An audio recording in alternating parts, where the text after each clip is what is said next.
problem for the Bible, so we'll deal with that at some point as well. Can we be good without God? That's another question somebody asked in here. Can we even be good without God? Is there a standard of good without God? Do we need God to be good as a society? These are all questions people have. Other people have asked, what about those that have never heard? We think if Jesus is the only way, you know, there are millions of people out there who never heard the name. Are they just on their way to hell? They don't have a chance? What do we say to that? Some have also asked, should Christians be involved in politics, and specifically this issue of homosexuality? What is that about? Is the Bible right about that? Is it wrong about that? Should Christians even care about it? So these are all topics you've all asked, and hopefully in future evenings together we'll get to these. But the question that you asked for tonight, and this was the first question I got, so this is the one we picked. The question that you asked for tonight is this one. Why does God blame me for Adam's sin? Isn't that unfair? This is sometimes called original sin. Is it really fair that God would blame us for some guy we never met thousands of years ago? Is that fair? How can that be just? How can there be a just God? Does he send babies to hell? They have original sin? What's the deal with that? So that's what we're going to cover tonight. Is that okay? All right. Here's what we're going to try and do. We're going to try and do it in 4 basic parts. The first question is, are we really depraved? What is our nature versus God's nature? Are we really depraved? Because sometimes original sin is called depravity. So we'll define what we mean by depravity, and do we really have it? And if so, is it fair that we have it? Second question is, what did Adam do to us, and what did Jesus do for us? Because there's a distinction there. What did Adam do to us, and what did Jesus do for us? And then we're going to answer the question directly, is original sin unfair? Is it unfair that God would blame us for something one of our ancestors did? We had no control over it. And then if we time this just right, we'll have absolutely no time for your questions. That's the goal here. No, we'll have plenty of time for questions, all right? So let's start here at point 1. Are we really depraved? What is our nature versus God's nature? Does anyone even have an idea what depravity is? If you had to define depravity, what would it be? Anyone? What's that? A lack of something could be. Anybody else? What would, if you were to have to define depravity, how would you define it? This is the interactive portion of the program. So jump right in.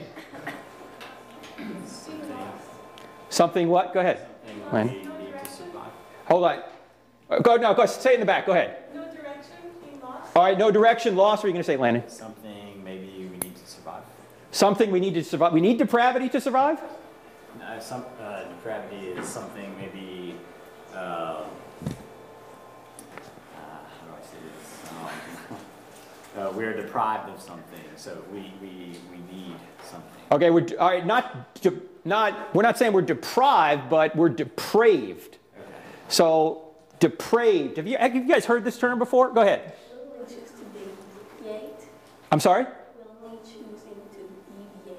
We're choosing to deviate. We have a natural bent toward deviating away from good, we might say. I think you're onto something here. In fact, the great church father Augustine put it this way. He said, depravity is the propensity to sin and the necessity to die. In other words, we're all born bent towards sin. Sin comes easy to us. Good behavior is difficult. I don't know if you guys have found that in your own sort of walk along life, that it's easy to be bad and it's hard to be good. In fact, let's ask the question directly. Are we really depraved? Is it easy to be bad or good? Is it easy to be selfish or selfless? What do you guys think? Much easier to be selfish than selfless. I mean, from my perspective, I don't know, growing up and even now, it's a lot easier to deal with what I want to do and to do what I want to do and to make it all about me than it is to think about others. You guys find the same things true? In fact, do children need to be taught to share, or is it natural to them? Outside of the word no, which is usually the first word kids learn, what do they say after that? Mine! Mine! It is mine! Followed by what? Yeah, it's mine. Give it to me. It's mine. Kids don't want to share, do they? They want to take. In fact, when you think of a baby, what is a baby all about? A baby's all about, hey, this is all about me. If I'm not happy, I'm going to be crying about something, right? Could be that I'm hungry. Could be that I'm dirty. Could be that I'm just not happy. Could be you're not giving me enough attention. Could be I'm thirsty. Could be a whole number of things. I'm just not happy, so I'm going to complain, right? And why do we call them the terrible twos? Because, man, it's terrible. I'll get it. The terrible twos. Kids are just naturally bent toward selfishness. They're naturally bent toward evil. Question, what about your own thoughts now that you're an adult? Are your thoughts pure or evil? Before you answer, I want to ask you a scenario here. Let's suppose before you came here tonight, that you went into the bathroom to get ready and you looked in the mirror, and when you looked in the mirror, you noticed there was a sign attached to your head. You don't know how it got there, but it was there, and you couldn't remove it.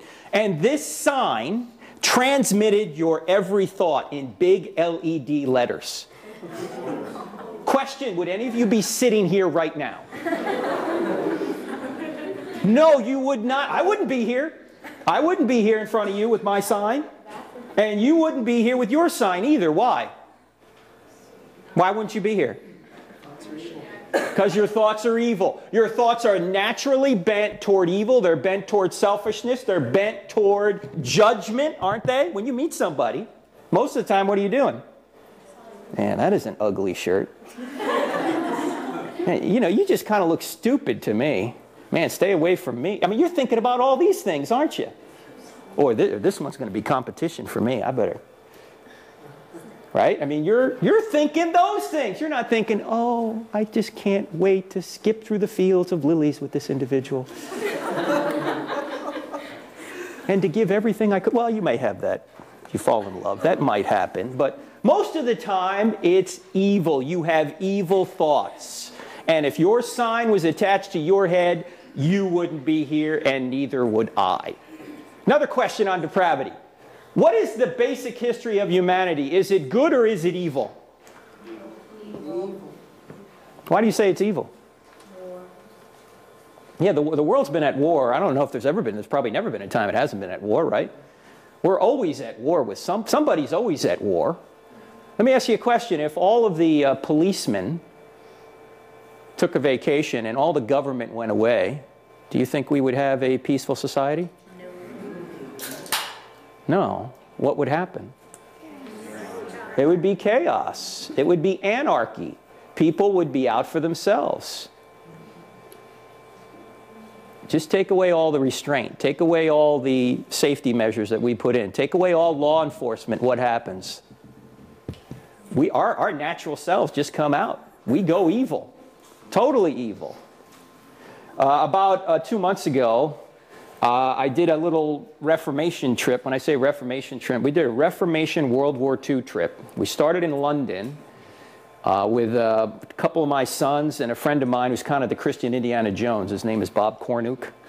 And we're thinking of writing a book together. And we wanted to go to World War II sites, but also we wanted to go to sites where the Bible and tradition conflicted. So, for example, we went to the Wittenberg Church, where Martin Luther put his 95 Theses on the wall, on the church door that started the Reformation. We went to where he was put on trial by the Roman Catholic Church. We went to where he went to monastery. We went to several cathedrals. We went to the cathedral, or the city where Joan of Arc was burned at the stake. And then we did all these World War II sites. We went to Normandy. We went into Paris. We went to the Buchenwald concentration camp just out of Erfurt, Germany, which is where Martin Luther actually went to monastery. Just outside there, the Nazis put a concentration camp. Buchenwald was not an extermination camp. Auschwitz was the main extermination camp. But the Nazis had so many concentration camps around, and this particular camp, the Buchenwald camp, despite the fact that it was not an extermination camp, 56,000 people died in it. Some of them died in it just from malnutrition. We were there in December, and we were all bundled up, and it was brutally cold. I can't imagine what it would have been like when you had virtually nothing to wear.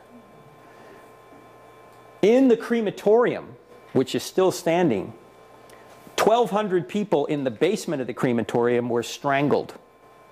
The woods around Buchenwald were called the Screaming Woods because the Nazis used to hang people in there by their arms, and people would scream all night. 8,000 Soviet POWs were murdered in Buchenwald. And in April of 1945, the Allies reached Buchenwald. In Buchenwald at one point was Dietrich Bonhoeffer, the Christian martyr who actually was killed about a month before the war ended. He tried to kill Hitler several times. If you saw the movie Valkyrie, okay, Bonhoeffer was a pastor who was behind the assassination attempts, many of the assassination attempts of Hitler. Anyway, he was there. Several other famous prisoners were there. And in April of 1945, when the Allies went into Buchenwald, they went into the crematorium, the building that's still standing, the one we went into, and in the courtyard, they found this. They found bodies stacked up. The Allied commander was so taken by this, so horrified by it, that he went out into the local town of Wiedmar and he ordered everybody in the town to come in and see this, because this was happening right under their noses. This is evil. You say, well, look, this is an extreme example. I'm not Hitler. I'm a pretty good person. Well, yeah, but let me ask you a question. To whom do you compare yourself? Do you compare yourself to Hitler? When you compare yourself to Hitler, you might say, well, you know, I'm all right. I don't murder people. I don't have concentration camps. I don't do medical experiments on them. You know, one of the experiments they did in Buchenwald is they would expose people to the cold just to see how long they could last. And they would measure how long a person could last. They would put them in ice. They would leave them outside in the middle of the winter to see how long they could last. You say, well, look, I haven't done any of that. I'm a pretty good person. Okay, well then, do you compare yourself to Mother Teresa then? How do you stack up to Mother Teresa, the great missionary, the great Catholic nun who took care of so many poor people in Calcutta? Do you compare to her? Is that who you compare yourself to?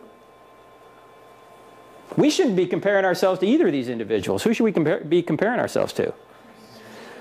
We should be comparing ourselves to the true standard.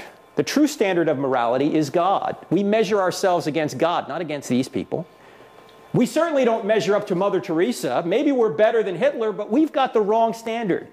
Generally, well, I shouldn't say generally. I should say universally, every one of us is evil. Oh, we may be less evil than Hitler, but we're still evil, right? We are bent toward evil. There's only one person in the history of the world who was not bent toward evil. Who was that? Now, why wasn't he bent toward evil, by the way? It has something to do with a miracle. What was the miracle? Born of a virgin. That's exactly right. What is the virgin birth about? The virgin, it really wasn't a virgin birth. He came out the same way as everybody else, right? It was a virgin conception.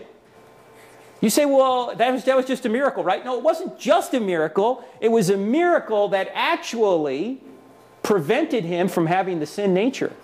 What does this mean? It means that somehow the sin nature, most theologians believe this, is transmitted through the man. Yeah, you ladies knew us men, we were evil. Yeah, we are.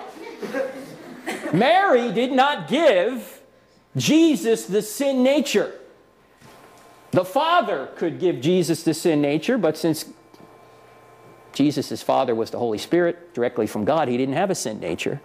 So somehow, depravity, original sin, is passed through the male.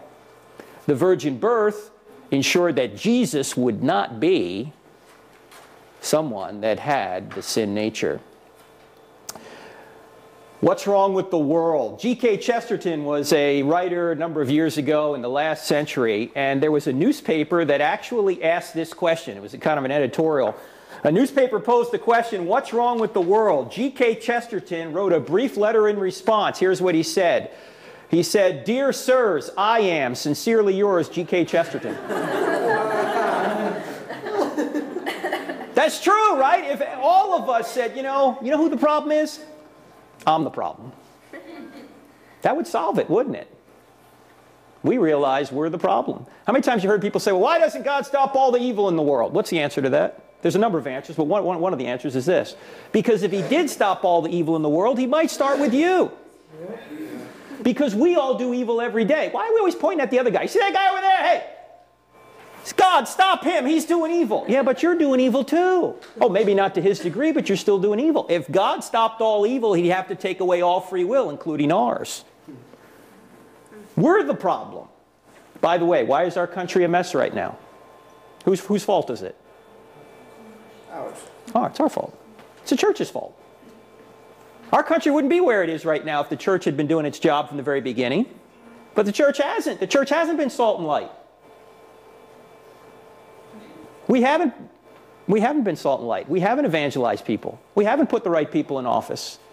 We haven't been engaged ourselves. We're the problem. You can point at all the people in office right now and say, yeah, they're not the problem. Well, they're part of the problem. We're the problem. Chesterton's right. Because we're depraved.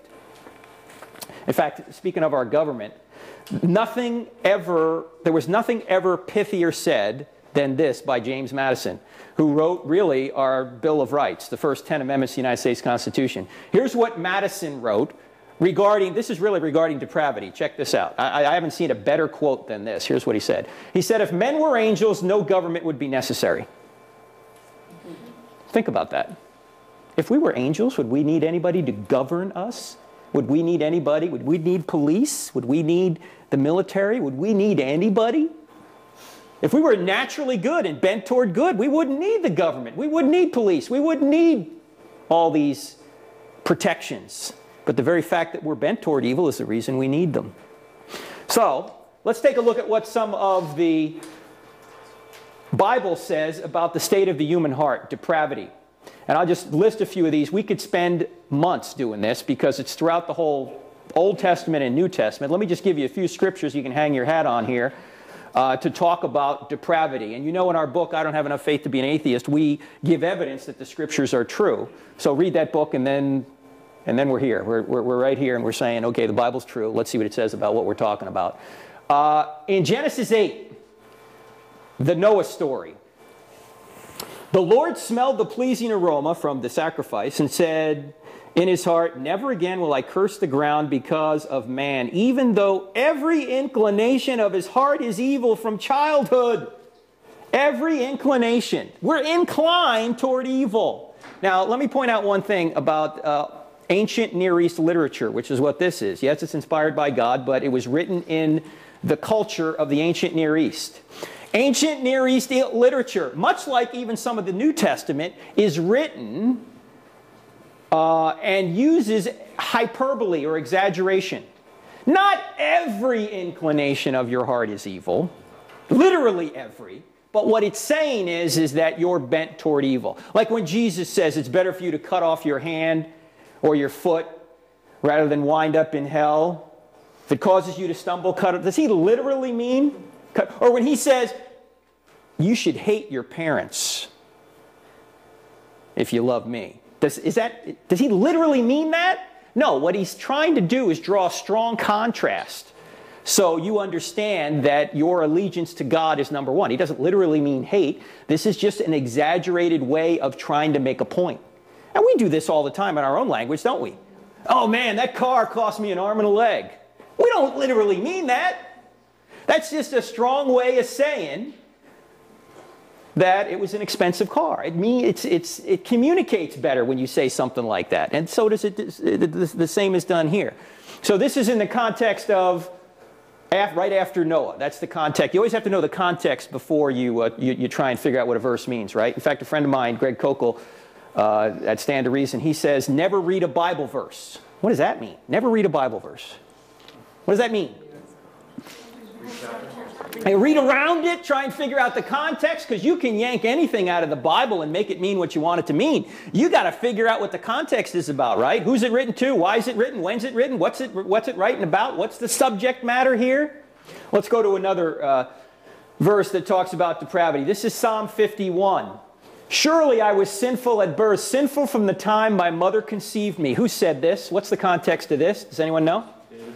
This is David, and this is a psalm that David wrote when? Anyone know? What's that? After Bathsheba. He is confessing, he's pouring himself out. He's pouring out his sin to God after his sin with Bathsheba, and here's what he says. Surely I was sinful at birth, sinful from the time my mother conceived me. In the womb, he says he's sinful. This is original sin, right? Jeremiah 17:9. How many times have you heard trust your heart? Not according to the Bible. Don't trust your heart. The heart is deceitful above all things and desperately wicked. Who can know it? Jeremiah 17:9. What's the context of Jeremiah 17? Jeremiah is talking about Israel's sin. He's lamenting Israel's sin. And he says, the heart is desperately wicked. Who can know it? Don't trust your heart. How many times have you heard, follow your heart? No! Don't follow your heart. Now, in one sense, you might say follow your heart. You follow your heart how? Well, if God has laid something on your heart that you know is good, or a vocation or something like that, and you think that this is what God has laid, that's fine. But don't follow your heart in everyday matters. When you just have an inkling for somebody, you see somebody, and maybe you're already married, or maybe you already have a boyfriend or girlfriend, and you think, oh, I'm going to follow my heart there, or I feel like I want to do. That's not the kind of heart you want to follow. Okay? It's desperately wicked. Who can know it? Let's go to the New Testament. This is Ephesians chapter 2. The passage, of course, on the fact that you're saved by grace. This is just before it. All of us also lived among them at one time, meaning unbelievers here. He says, gratifying the cravings of our sinful nature and following its desires and thoughts like the rest, we were by nature objects of wrath. Our nature is tainted. It's depraved. And of course, probably the most relevant passage in the Bible right now, I think, regarding our culture is this one. This is Romans 1:18. The wrath of God is being revealed from heaven against all the godlessness and wickedness of men who suppress the truth by their wickedness. Suppress the truth. What does that mean? What does this mean? If you read the rest of this passage here, where does it go? Does anyone know? It goes into homosexuality. It goes into all sorts of sins. Idolatry, sexual immorality, homosexuality. It gets to the point, if you go to the end of Romans 1, it says that people who not only do these things, they're given up to a depraved mind. They not only do these things, but they give hearty approval to others who do them as well. In other words, they urge other people on to sin. And this is the descent into sin, Romans 1. And it starts out with suppressing the truth. Suppressing the truth. What does that mean? Everyone in here knows certain things are right, certain things are wrong. And what do we do about it? We suppress the truth in order to get what we want. Everybody knows there's a God. Not everyone knows Jesus is God, but everyone knows there's a creator God. Paul's saying we suppress the truth. Why? We want to go our own way. We don't want to bow our knee to a creator. He goes on to say that the evidence for God is plain to everyone. Everybody knows there's a God, but they suppress it in order to go their own way. And they go their own way long enough to the point where God ultimately says, I'm going to let you go. You say, why would God do that? Because that's the loving thing to do. Let me ask some ladies in here. Ladies, have you ever had a situation where a young man pursued you and you were not interested in him? Men, have you been on the other end of that? Okay, yes, of course. Let me ask you a question. Suppose this young man said to you, he asks you out and you go, hey, I'm not interested. And then he asks you out again and you say, hey, look, I like you as a friend. Yeah, I like you as a friend, but, I'm just really not interested. And then he asks you again and he says, look, I love you so much that I'm going to force you to love me. That's happened? First of all, that's called a contradiction. Why? Yeah, well, it is selfish on that person's part, but it's also impossible. You can't force anybody to love you. Love, by definition, must be freely given. Okay? That's why we have free will, by the way. So we can love God and love others. If we don't have free will, we can't love God. This isn't a moral universe. So we have free will. You can't force anybody to love you. Now, if he truly did love you, suppose this guy has done this and he's to the point where he said, look, I love you so much, I'm going to force you to love me. If he truly did love you, what would he do? What would he do? He'd let you go. He'd leave you alone, right? That's exactly what God does with us. We get to the point where we keep turning God away. And if you read further in Romans 1, he says, I've just given them up to their own desires. That's what God does. There's a point where God stops sending you cards and letters, stops sending you flowers, and just says, you don't want me, that's fine. The most loving thing I can do is separate myself from you. And oh, by the way, that's what hell is. Hell is separation from God. If you don't want God now, you're not going to want him in eternity. So God removes himself from you. Now, there are people walking out there right now who are at this stage. God has given up on them, and there's no hope. What's the problem? Or maybe the solution? We don't know who those people are. So we treat everybody like they have hope. We treat everybody as redeemable because God has told us to do so. We don't know who the people are that have gone too far. There's one further chapter in the Bible that we need to look at. Go to Romans 3 if you got your Bible for a second. Talking about depravity here. Because there is no clearer passage on the depravity of man than Romans chapter 3. And we'll go through the outline of Romans here in just a second. But this is a section in Romans where Paul is giving all the listeners bad news. All the hearers saying, man, it's really bad out there. How bad is it? Paul has already said that the heathen in chapter 1 were lost. He's already said in Romans chapter 2 that the Jews, although they think they're really good and better than everybody else, they're lost too. And then he goes on to say that everybody's lost. And he starts quoting from the Old Testament. He strings a whole bunch of Old Testament quotes together. If you look at Romans chapter 3, starting here in verse 10, he says, as it is written, there is no one righteous, not even one. There is no one who understands, no one who seeks God. All have turned away. They have become worthless. There is no one who does good, not even one. Their throats are open graves. Their tongues practice deceit. The poison of vipers is on their lips. Their mouths are full of cursing and bitterness. Their feet are swift to shed blood. Ruin and misery mark their ways, and the way of peace they do not know. There is no fear of God before their eyes. Oh, that's pleasant. I guess we don't even have a chance here. Keep reading. There is a chance. Here's what he says. Now we know that whatever the law says, it says to those who are under the law, so that every mouth may be silenced and the whole world held accountable to God. Therefore, no one will be declared righteous in his sight by observing the law. Rather, through the law, we become conscious of sin. We learn of sin through the law. We can't obey the law to become good. If we've broken the law once, we're done, right? We're already sinful. The law is like a mirror. You can go into your bathroom and see that your face is dirty through the mirror, but the mirror can't clean your face for you. All the mirror can do is show you you're dirty. Or you could say the law is like a ruler. You can go out into your wood shop and measure that you cut the board short. But the ruler can't lengthen the board for you. It just lets you know that you cut it too short. That's what the law is like. The law shows that you can't live up to it. It's a way of telling you you're lost. It can't save you, it can only condemn you. Now, the good news here begins in verse 21 in Romans chapter 3. But now a righteousness from God, apart from the law, has been made known, to which the law and the prophets testify. This righteousness from God comes through faith in Jesus Christ to all who believe. There is no difference, for all have sinned and fall short of the glory of God and are justified freely by his grace through the redemption that came by Christ Jesus. God presented him as a sacrifice of atonement through faith in his blood. He did this to demonstrate his justice, because in his forbearance he had left the sins committed beforehand unpunished. He did it to demonstrate his justice at the present time, so as to be just and the one who justifies the one who has faith in Jesus. Another translation, New American Standard, says, so God can be just and the justifier. We're going to come back to that later.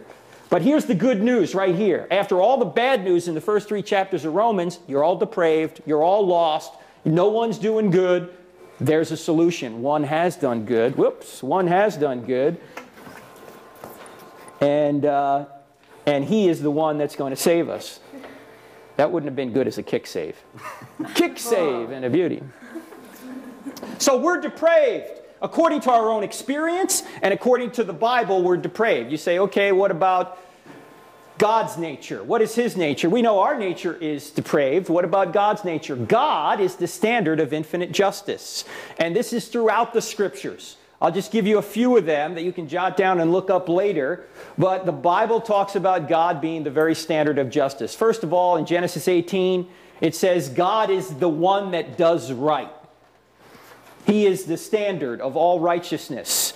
A little bit later in Deuteronomy 32, it says that God is the rock, a God of faithfulness and without injustice. Righteous and upright is he. If God is an ounce of justice, he's infinite justice. If God is an ounce of love, he's infinite love. He's an ounce of knowledge, he's infinite knowledge. Any attribute God has, he's infinite in. He is the standard by which everything else is measured. In Psalm 89, it says, righteousness and justice are the foundation of your throne. That's a cool way of putting it, right? The foundation of God's throne is righteousness, is justice. It's like the foundation of a building is concrete. It doesn't move. That's the foundation of God, justice. A just balance in scales belong to the Lord, Proverbs 16:11. He is the standard by which everything else is measured. The Lord is a God of justice, it says directly in Isaiah chapter 30, verse 18. A little bit later in Isaiah, there is no just and saving God but me, says Yahweh. I am the just and saving God. He says in Romans chapter 2, which we just went by, God does not show favoritism. You say, well, wait, doesn't God show favoritism to the Jews? No. The Jews are chosen, but they're not favored. They're chosen, they're God's chosen people, but they're not favored in any sense in terms of salvation. They have to come through Christ just like everyone else does. God has chosen them to show the rest of the world that he works through the humble, he works through the small, he works through the meek. And he brought a Messiah through the Jews, but Jews are saved just like everybody else. They're chosen, but they're not favored. God is just and the justifier. That's just the passage we read. Why is Jesus the only way to salvation? It's unpacked in this verse right here. Why? Because there's no way that a perfectly just God can allow injustice. Otherwise, he wouldn't be just. And who is unjust? We are. So in order for him to maintain justice, he has to punish sin. But he doesn't want to punish us. So what does he do? He finds a sinless substitute to take our sin. That way he remains just, but he's also the justifier, because where does he get a sinless substitute from? Himself. So he is just and the justifier at the same time. He does it all. This verse is scary and comforting at the same time. In Luke, Jesus is talking, gives a parable, and at the end of it he says, to whom much is given, much will be required. Why is that scary? Why should it be scary to us? Go ahead. We don't live up to it. We've been given so much. If you had to pick, think about this. If you had to pick a time in history where you could learn the most about God in the most comfortable environment and safe environment ever, when would that be? Right now. You can't pick a time in history where you could have more information, more knowledge of God, and investigate this knowledge in a more safe and comfortable manner than right now. To whom much is given, much will be required. We're given a lot. We're going to be required of a lot. Now, why is this comforting in another sense, do you think? Because to those God has not given a lot, He's not going to judge us severely. He's fair. He is the standard of fairness. He is the standard of righteousness. He can't do evil. He can't be unfair. He's the standard by which it all else is measured. All right, so that's point one. Are we really depraved? Yes, we know it by our own experience, and we also know it by what the Bible tells us. And we know that God's nature is pure. He's the standard by which we should measure everything else. Any questions on that section, by the way, before we move on? Anyone have any good jokes, perhaps? No? All right. All right, let's go on now to here, point two. What did Adam do to us, and what did Jesus do for us? What did Adam do to us? Anyone know where this is from, by the way? Huh? Yeah, but where is the painting from? That's the ceiling of the Sistine Chapel. One of the, it might not be the ceiling, but it's on the Sistine Chapel. You know, there's a lot on the Sistine Chapel there in the Vatican. And this is one of the paintings, of course. Here's Adam and Eve with the serpent. And now they're being banished from the garden. Now, what did Adam do to us? Actually, you can read a little bit about original sin, if you will, obviously in Genesis 3, but it's really unpacked in Romans, in the book of Romans, in chapter 5, which we're going to go to in a minute. But before we do, we got to back out of Romans for a second. We got to get to 10,000 feet and see what the whole Bible's about before we try and figure out what Romans 5 means, okay? Because if we don't do that, then we're not going to have the context and we may not get the right meaning. So let's back out of the Bible. In fact, let's go to 30,000 feet. What is the theme of the Bible in one word? If you had to pick one word to say, okay, this is what the Bible's about, what would it be? Other than God. We know it's about God, but it's something that God does. Salvation. What is it? Salvation's a good word. Maybe a little bit better said. Who said it? Redemption, yes. Redemption is the word. What you have in Genesis is paradise lost. What you have in Revelation is paradise regained. Everything in between is the story of redemption. How do we regain and even go beyond what we had in Genesis? That's what it's all about. You could say salvation, but when we say redemption, we mean everything is redeemed. Not just us, but the creation is redeemed too. That's the whole story. If you had to sum it up for people, you say, look, it's about redemption. You need to be redeemed? Something not going right? You know there's something wrong with this world. You just know it. You just know it. Despite the fact that we live in the most comfortable environment in history, and we have more creature comforts than anybody else in history, life is still a struggle, isn't it?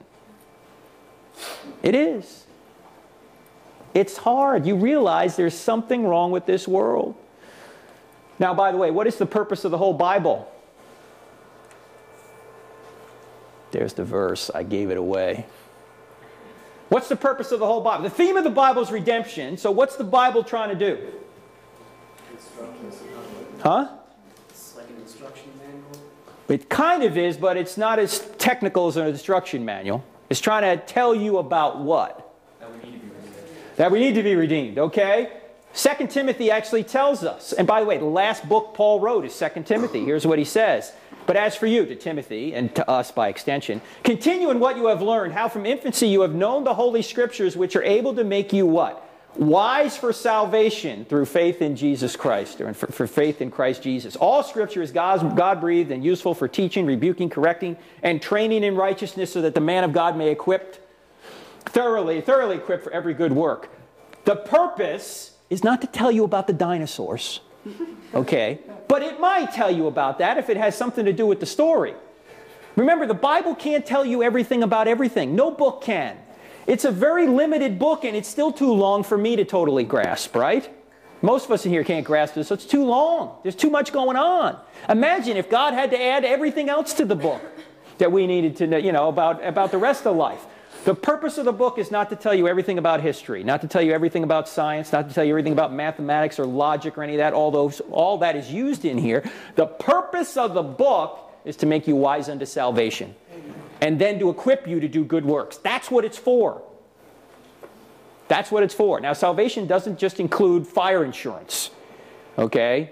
Making sure you go to heaven. Salvation also involves what?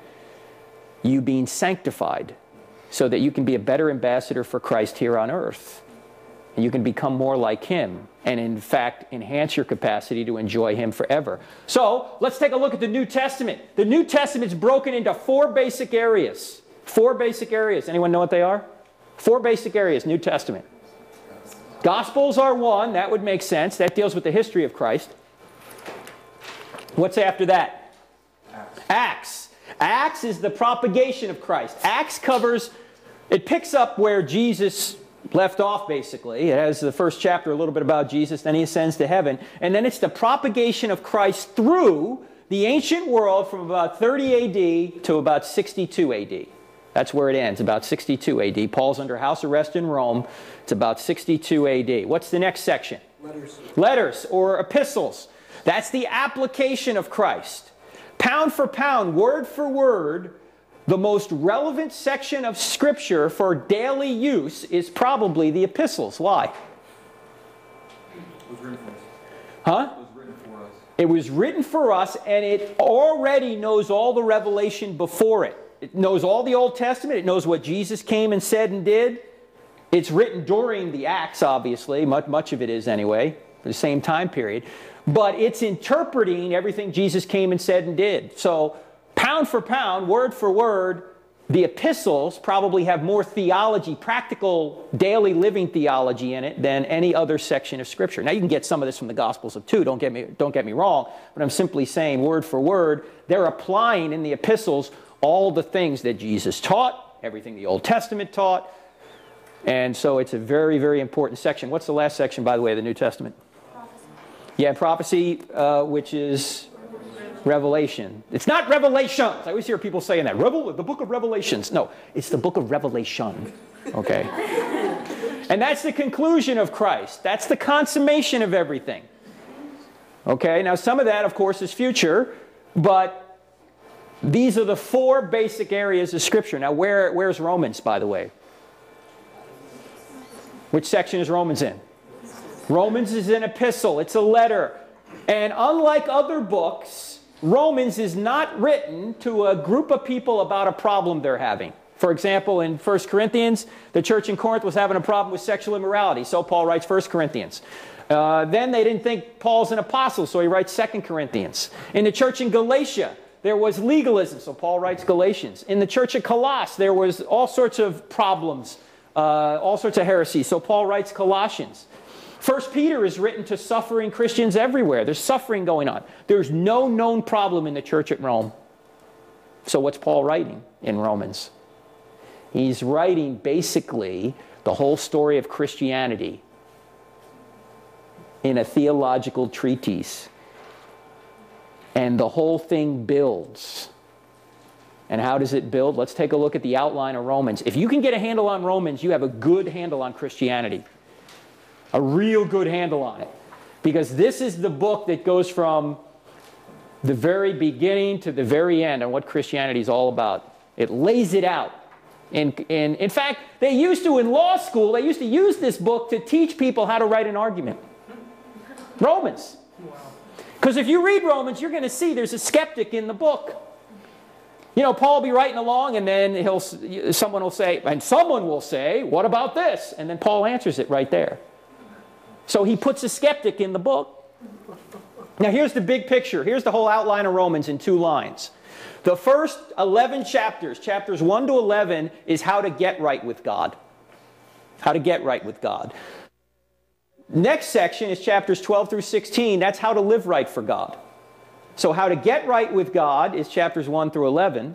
And chapters 12 through 16 is how to live right for God. And by the way, you notice a lot of Paul's letters are like that? They're in 2 stages. The first section is theology. The second section is practical application. That's what Ephesians is, if you notice. It's cut right in half. The first 3 chapters are theology. The next 3 chapters are application. In fact, the first word, I think, in Ephesians 4, if I'm not mistaken. Anyone have Ephesians near you? Just check this out. Let me see if I'm right here. I haven't looked this up. Not in the NIV, it's not. Ephesians chapter 4. I was thinking it might begin with the word therefore. Yeah. It doesn't begin with, does it in your version? Therefore, in what version you got there, Landon? NASB or something? The New Living Translation. New Living Translation says therefore. Okay. Go to Romans 12 for a second. Go to Romans 12. Just check this out. What's the first word in Romans 12? NIV. Therefore. What's the word? Whenever you see the word therefore, you got to ask yourself, what's that word therefore? Why is the word there? The word is therefore because he's now saying, because we just went through all this theology, therefore, here's how we apply this. That's what he's doing here. So in Romans 12, just like in Ephesians 4, here comes the application section. That's what that's saying. All right, let's unpack this a little bit further. Here's how to get right with God. The first 3 chapters are about sin or condemnation. We just read some of it. Remember Romans 3? There's none who've done right. All have fallen short. We talked about Romans 1, suppressing the truth. The next few chapters, 3:21 to 5, are about atonement or justification. So, yeah, everyone's condemned, but there's a way out. There's justification.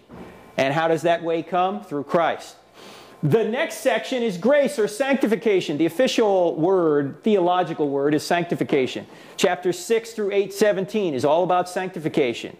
Then, in chapter 8, he starts talking about eternity or glorification. That's chapter 8:18 to 39. That's the center of how to get right with God, those 8 or so chapters. Then there's a little detour. You know what the little detour is? Chapters 9, 10, and 11. Because Paul says, it's as if he's saying, there's a skeptic in the book, wait, Paul, when you end in chapter 8 and you say, nothing will separate us from the love of Christ, not nakedness, nor sword, nor famine, nothing's going to separate us from the love of Christ. And then we're all thinking, as you're saying this, you come to this grandiose conclusion, we're thinking, well, Paul, what about the Jews? If Christ is so great, why aren't the Jews saved? So he takes a detour, and he talks about Israel's past in chapter 9. In chapter 10, he talks about Israel's present. And in chapter 11, he talks about Israel's future. That's the whole book of Romans in the first section, how to get right with God, right there. You've got condemnation, justification, sanctification, glorification, and then Israel, past, present, future. Now, as you see in a minute, we're going to zero in on justification. We're going to zero in on atonement. By the way, the rest of the book is like this. We're not going to get to it today, but just so you have the whole outline. Chapter 12 is our duty to God. How does chapter 12 start? After he goes through all this theology, what does he say? Therefore, present your bodies as a living sacrifice, holy and pleasing to God, for this is your spiritual act of worship. Renew your minds, he says. Right? Therefore. By the way, why does he say renew your mind? Why does he say that? Yes, exactly. Go back to depravity because our minds need to be renewed. They're evil. That's the point. You wouldn't have to renew your mind if you were bent toward good. You only have to renew your mind if it's bent toward evil. So our duty to God's chapter 12. Our duty to government is chapter 13. And our duty to one another is chapter 14 through 16. By the way, chapter 14 is a good antidote to legalism. The whole theme of chapter 14 is what? Don't major in the minors. Don't major in the minors. He talks about food sacrificed to idols. He talks about wine. Some drink wine, some don't. Don't make your rule everybody's rule. Some eat meat to idols, others don't. Don't make your rule everybody's rule.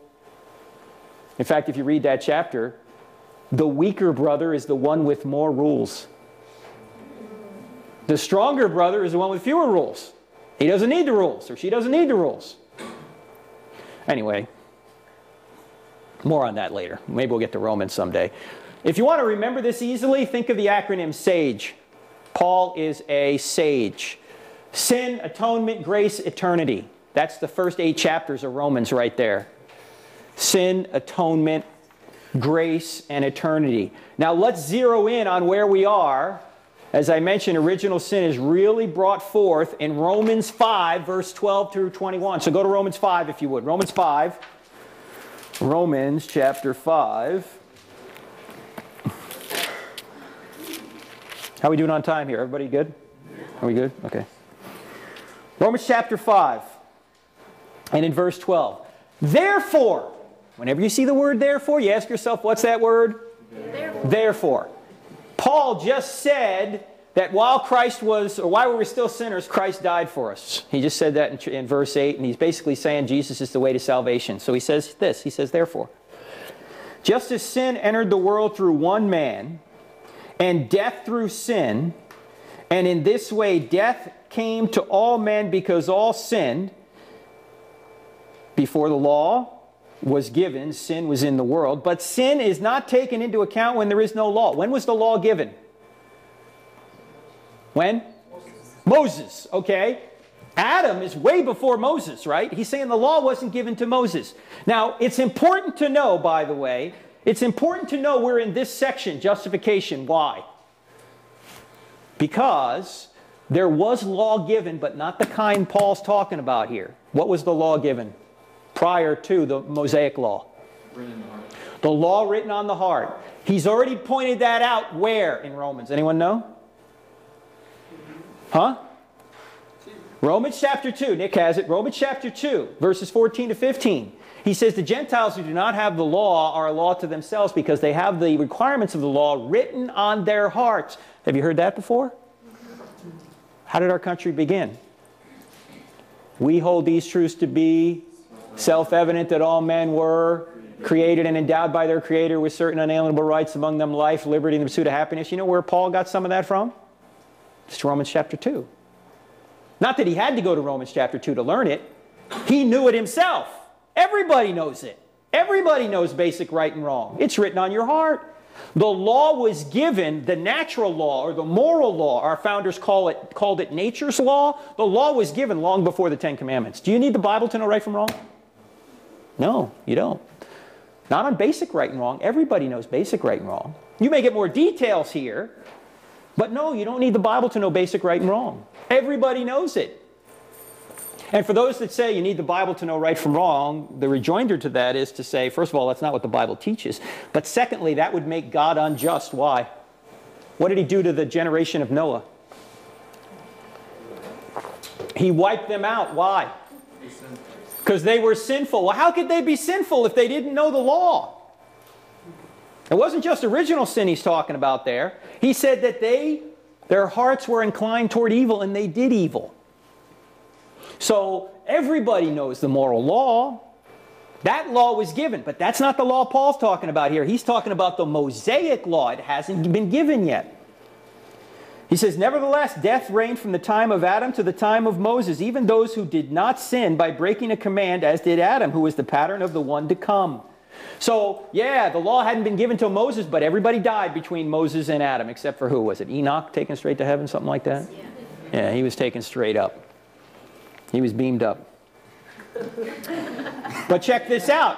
Now, Paul has a little distinction here. He says, but the gift is not like the trespass. For if the many died by the trespass of one man, how much more by the grace of one man, Jesus Christ, will overflow to the many. A gift is not like the result of one man's sin. The judgment followed one sin and brought condemnation, but the gift followed many trespasses and brought justification. For if by the trespass of one man death reigned, he's saying this in like 6 different ways. You notice how he's doing this? He's saying the same thing, just in different ways. He says, for if for the trespass of one man death reigned through that one man, how much more will those who receive God's abundant provision of grace and the gift of righteousness reign in life through the one man, Jesus Christ?